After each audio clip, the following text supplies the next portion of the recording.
Bonjour, je suis Thierry Lang, je suis professeur émérite de santé publique à l'université Toulouse 3. J'ai une activité de recherche en épidémiologie sociale et je suis par ailleurs membre du Haut Conseil de la santé publique. Mesdames, Messieurs, alors tout d'abord je voudrais remercier les organisateurs pour cette invitation à un colloque qui euh, ne cache pas ses ambitions, ne mâche pas ses mots. Anticiper pour éviter le pire, c'est un titre choc qui incite bien à la réflexion. Alors le pire, bien entendu, c'est un comparatif, donc c'est subjectif, et finalement ça correspond bien avec la notion de point de vue qui nous est proposée ici. En fait, pour moi, le pire, je devrais dire mon pire, a déjà commencé.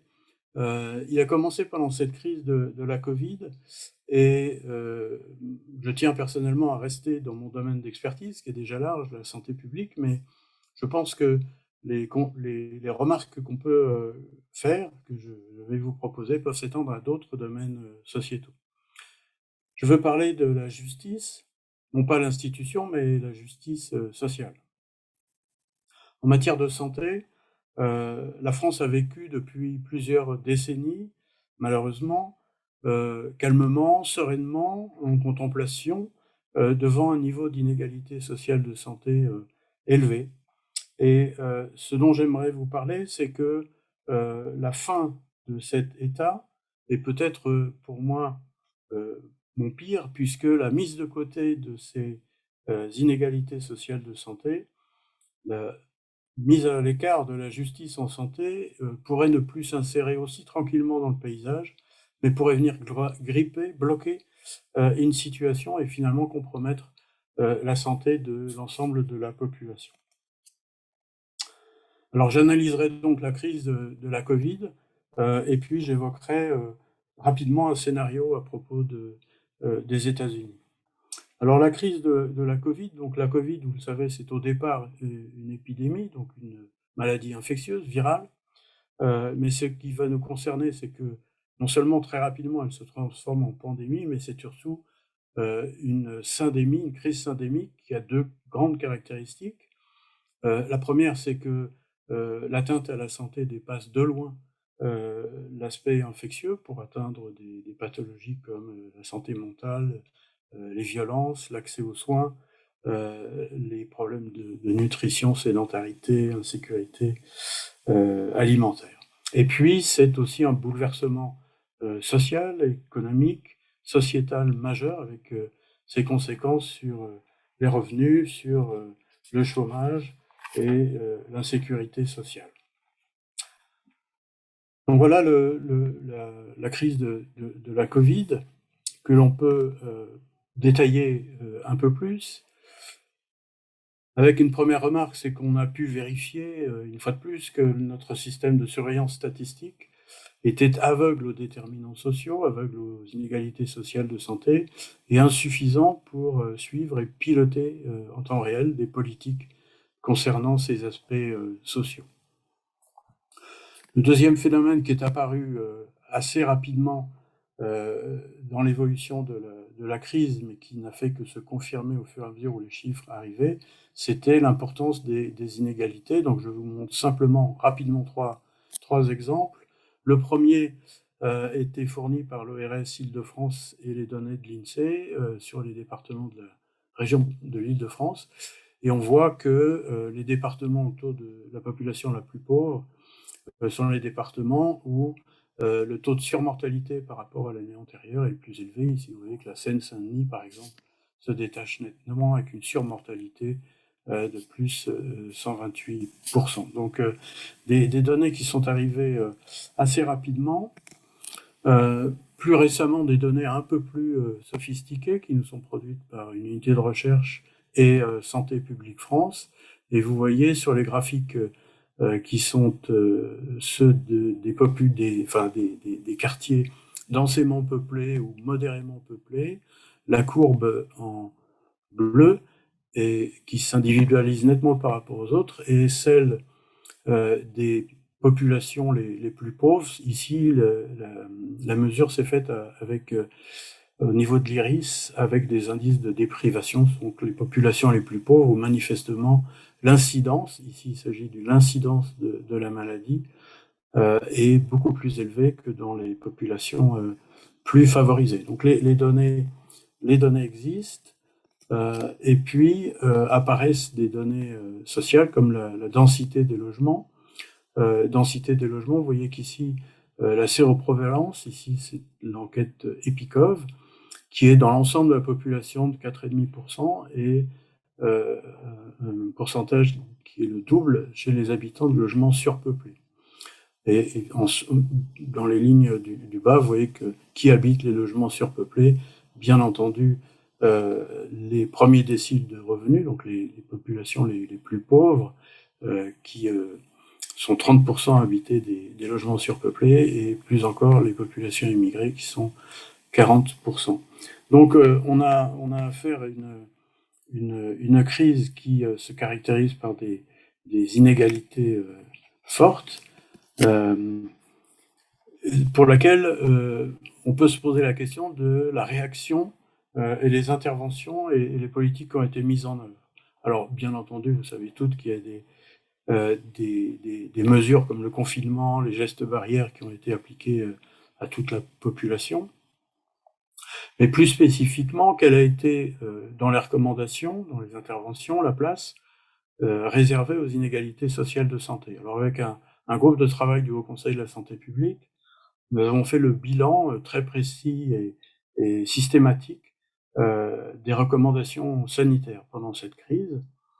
Le résultat est assez clair.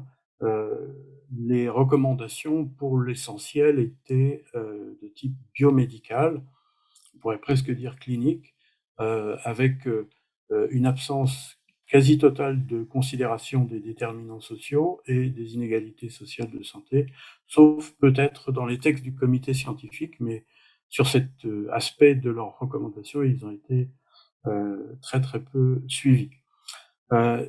Si on s'intéresse au plan de préparation des crises, c'en est une, évidemment.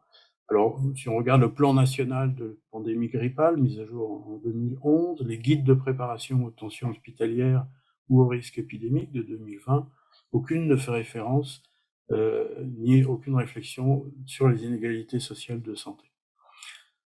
Alors, bien entendu, les interventions des politiques sont venues probablement, bien qu'on n'ait pas d'évaluation précise, modérer le creusement des inégalités sociales de santé. Je pense au système de protection sociale français, je pense à un certain nombre de mesures comme le chômage partiel, et puis des mobilisations dans les territoires avec les associations, les collectivités territoriales, les agences régionales de santé.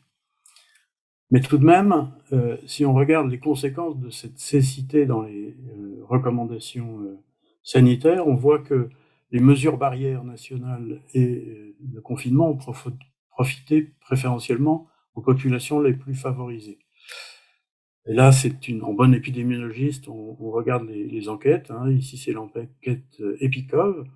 On voit que chez les cadres supérieurs, avant le confinement, l'incidence des épisodes de Covid était de 8%. Après le confinement, elle est divisée par 2, alors que chez les ouvriers, on part d'environ 7%, et la baisse est beaucoup plus modeste, comme vous le voyez, ce qui correspond finalement, aboutit à un creusement des inégalités sociales de santé. Alors la crise a aussi produit une innovation technologique majeure. Je veux parler de la vaccination. On peut s'intéresser à sa diffusion, puisque habituellement le parcours de l'innovation technologique, c'est d'être adopté par les populations les plus favorisées. Que s'est-il passé en France? Alors, on a eu des résistances multiples à la vaccination qu'on n'a pas toujours bien comprises, en partie aussi avec un manque de données. Mais si on regarde les chiffres, on peut tout de même remarquer quelque chose qui est assez clair, c'est une stratification sociale de la vaccination qui est ici très clairement montrée dans des documents, alors soit de l'assistance publique en haut, soit des données nationales de Santé publique France en bas.